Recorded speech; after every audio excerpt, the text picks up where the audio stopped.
Hello everyone, আশা করি সবাই ভালো আছেন। ক্লাটারি বাংলা টিউটোরিয়ালে সবাইকে স্বাগতম জানাচ্ছি। আমি গোবিন্দ দাস।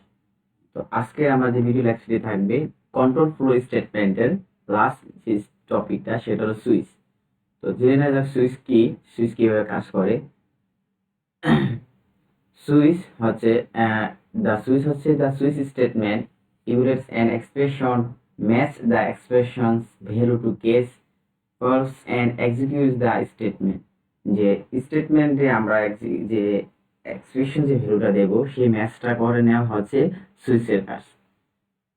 আমরা এই চিত্রটির মাধ্যমে আমরা ধরে নেওয়া একটা এক্সপ্রেশন আছে, সেই এক্সপ্রেশনটা মিলে গেলে আমাদের কতগুলো স্টেটমেন্ট আছে, যেমন স্টেটমেন্ট কেস 1, কেস 2, কেস 3। যখন আমাদের সুইচ এক্সপ্রেশন ভ্যালু মানে ভেরিয়েবল এক্সপ্রেশনটা যখন ম্যাচ হবে তখন যে কোনো এখান থেকে স্টেটমেন্টটা ব্লকে একটা কাজ করবে, অথবা ডিফল্ট হিসাবে যদি ম্যাচ না হয় সেটা অন্য ব্লকে কাজ করবে। এটা হচ্ছে আমাদের সুইচ কেজের। এবং কি আমরা যদি রিয়েল লাইফে চিন্তা করি, ধরুন আপনাদের বাসায় আমাদের বাসায় একটা ফ্যান সুইচ আছে, বাট সুইচ তো অনেকগুলোই থাকে, বাট ফ্যানের জন্য একটা ম্যাচ করা সুইচ থাকে, যেখানে ওই সুইচটা ক্লিক করলে ফ্যানটা চালু হয়।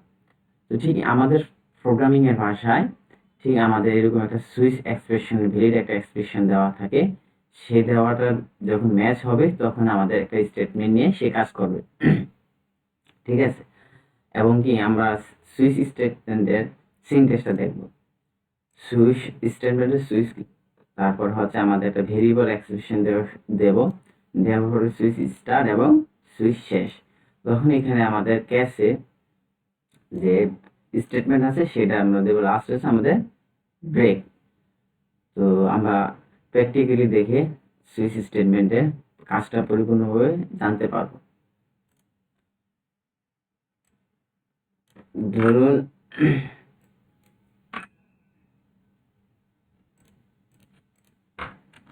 স্ট্রিং হিসাবে আমরা একটা গ্রেড নিলাম, গ্রেড স্টেটমেন্ট গ্রেড ডিক্লারেশন করলাম, দিলাম A+। ঠিক আছে। তো আমরা সিনট্যাক্স অনুযায়ী আমরা সুইচ লিখলাম, সেই ভেরিয়েবল এক্সপ্রেশন আমরা দিয়ে দেব গেট। ঠিক আছে। গেট দেওয়ার পরে আমাদের সুইচ স্টেটমেন্ট কাজ করবে। আমরা কেস 1 এ দিব, কেস যেটা আমরা স্ট্রিং টাইপে নিয়েছি সেটা A+। যদি ম্যাচ হয় তাহলে আমরা প্রিন্ট করাবো এটা, প্রিন্ট এক্সিলেন্ট অফ রেজাল্ট।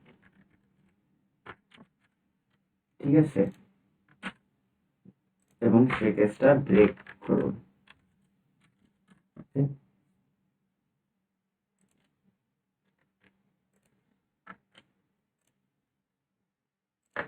এবার আমরা কয়েকটা কেস চালাবো, স্টেটমেন্ট চালাবো।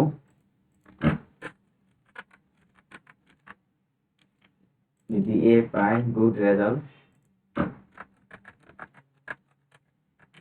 Good result. সি পাইলে ফুল রেজাল্ট, ঠিক আছে। আর আমরা যদি এফ দিই ফেল,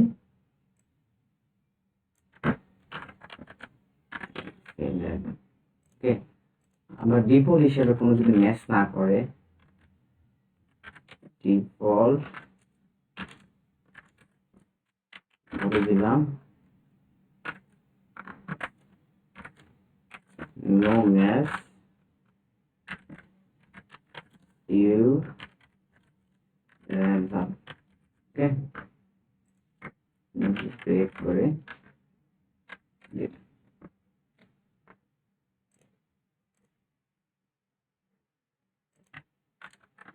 ডিফল্ট হিসেবে আমরা এটা বলে দিলাম।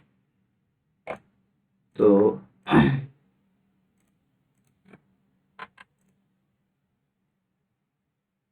আমাদের সেই সুইচে আমরা গ্রেডে আমরা A+ দিয়েছি। আমরা বলেছিলাম যে এটা ম্যাচ হবে সেই স্টেটমেন্টটা কাজ হবে। ধরুন আমার এখান থেকে এই স্টেটমেন্টে কোন স্টেটমেন্ট কাজ করবে সেটা হচ্ছে এক্সেলেন্ট অফ রেজাল্ট। দেখা যাক সেটা হয়। Excellent of result, good good practice. যদি আমরা বি দিই তাহলে আমাদের অবশ্যই কোনটা ম্যাচ হওয়ার কথা?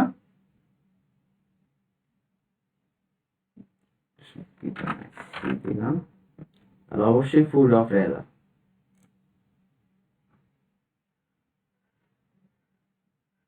ঠিক আছে, তার মানে কি স্টেটমেন্ট হচ্ছে আপনার একটা সুইচের মতো কাজ করে। যে সুইচটা আপনি দিবেন সেই স্টেটমেন্টে গিয়ে তার কাজটা করবে। তো এইভাবে সুইচ ব্যবহার করে আপনি একটা রেজাল্ট, গ্রেড অফ রেজাল্ট বা আপনার cash of value, variable constant, হ্যাঁ, সেই স্টেটমেন্ট ও কাজগুলা করতে পারবেন। তো এটা এই সুইচ ব্যবহার করে ডাটা ডেভেলপের জন্য খুবই অনেক জনপ্রিয়তা একটা স্টেট ফ্লো কন্ট্রোলমেন্টের খুব ভালো ব্যবহার করতে হয়। তো আশা করি আপনাদের এই সুইচ ফ্লো কন্ট্রোল স্টেটমেন্টটা আপনারা জানতে পেরেছেন এবং প্র্যাকটিক্যালি দেখাতে পেরেছি। তো আশা করি আপনাদের কাজে লাগবে। তো ভিডিওটি যদি আপনাদের কাছে ভালো লাগে অবশ্যই লাইক, কমেন্ট, শেয়ার করবেন এবং সাবস্ক্রাইব করবেন, কারণ ডে বাই ডে আমি ভিডিও দেবো এবং আমার সাথে থেকে আমাকে সহযোগিতা করবেন। ধন্যবাদ সবাই। আসসালামু আলাইকুম।